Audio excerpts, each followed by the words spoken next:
Hi there, it's Jeff here with another video on financial economics. Now, as part of your course, you'll need to be aware of the different roles and impacts of central banks. So I hope this video is useful for you.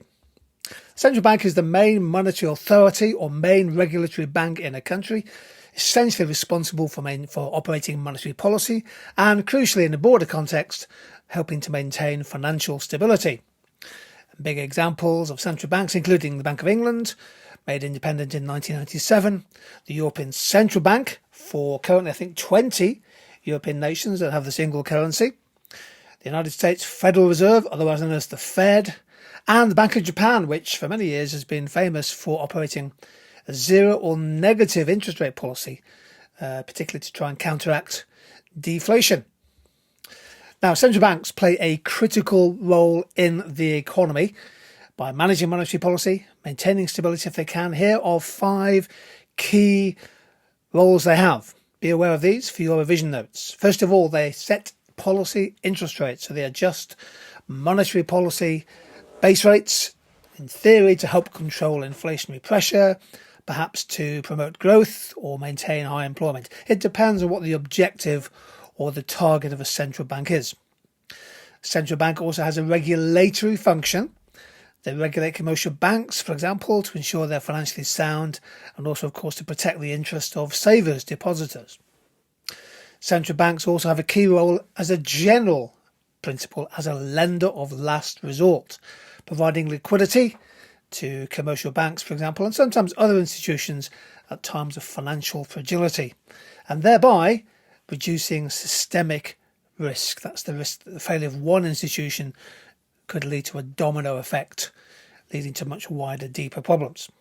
Central bank issues the currency, and they might have a role to play in managing a floating exchange rate by intervening in the currency markets by buying or selling currencies.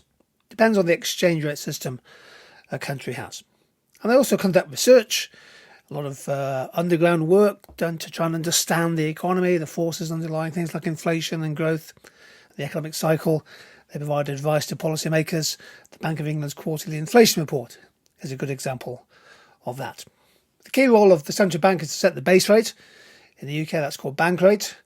And this rate of interest is charged to commercial banks if they must borrow from the central bank when they are short of liquidity. Now, please worth noting the Bank of England, for example, only sets the base rate or the bank rate. High street banks, commercial banks, and building societies, for example, they can set their own interest rates on their products, a mortgage, a savings account, a business loan. But typically, those interest rates follow changes in the Bank of England's base interest rate. And when the Bank of England's setting interest rates, the Monetary Policy Committee meets 8 times a year to make an interest rate decision. They take into account lots of different macroeconomic factors. Here are 8 of them. How fast is the economy growing? What's the growth of GDP? What's the estimated size of the gap between actual and expected output, known as the output gap? They take into account forecasts for inflation, what's happening in the labour market in terms of wage growth, and what's happening to other business costs. They certainly look at the exchange rate, although some countries run a free floating currency, so the currency finds its own level. Bank of England will always look at the growth of asset prices, in particular what's happening in property markets and share prices. They pay close attention to consumer and business confidence and sentiment, otherwise known as Keynesian animal spirits.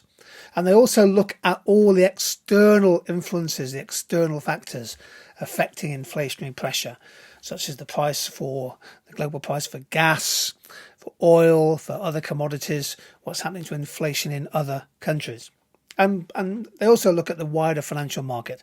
So how fast is the money supply growing? What's happening to the growth of demand for credit, for example? Now, they take a lot of economic factors into account when setting interest rates. In the UK, for example, as we can see here, this is the inflation rate, CPI inflation, over the period 2018 to the late autumn of 2023. And you can see, of course, the Bank of England has an inflation target of 2%.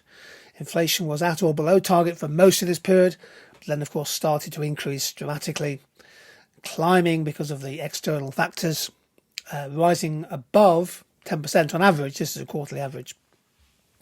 and it's been falling since.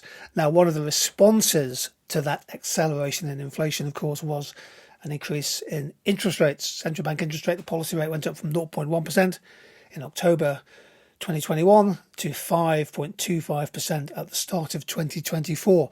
This is a tightening of monetary policy designed to help control inflationary pressure.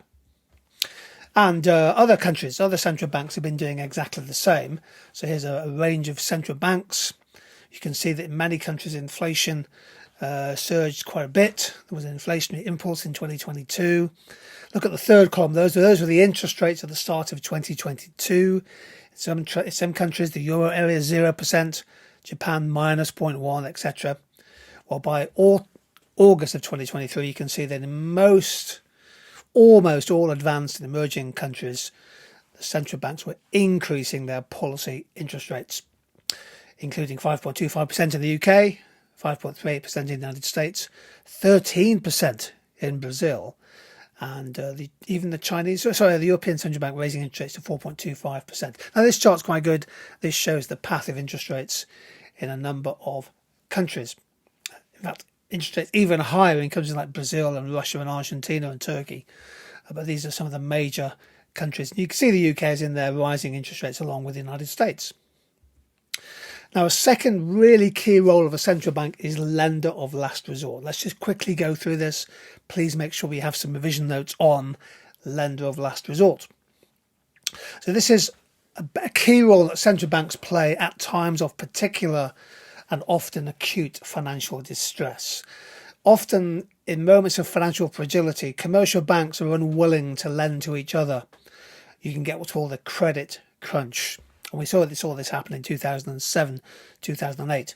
So the central bank, as lender of last resort, stands ready to lend money to banks and other institutions. The aim here is to prevent liquidity crises and try to keep the financial system afloat. So they might be able to provide emergency loans. They might be able to provide short-term loans at a slightly higher interest rate. And central banks may require some collateral from financial organisations as condition for lending them some money to mitigate the risk of bank default. So lender of last resort, really important.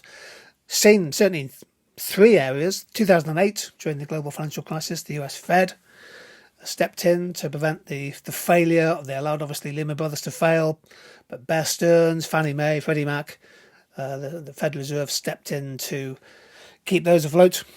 In 2012, during the European currency crisis, the ECB provided emergency loans to banks to help stabilise the European regional system.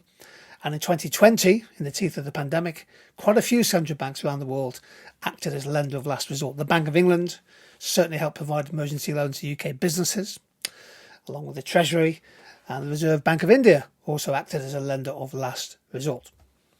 Central bank is also banker to the government. So this is a key role for them. In the UK context, they issue government bonds. So central banks will issue and sell government bonds on behalf of the government at the weekly or monthly bill and bond auctions. Central banks help to manage government debt, presumably when they try and maintain liquidity in the market. And of course, with quantitative easing, which we've got on a separate video, central banks are going in and buying government debt off banks to inject liquidity into the banking system. And often central banks provide government, as I say, with that really high quality economic and financial advice to help inform decision making. Basically, central banks act as the government's financial advisor and a lender and a money manager all rolled into one. So really important that you have an awareness of some of the key roles of central banks. It's not just about setting monetary policy interest rates.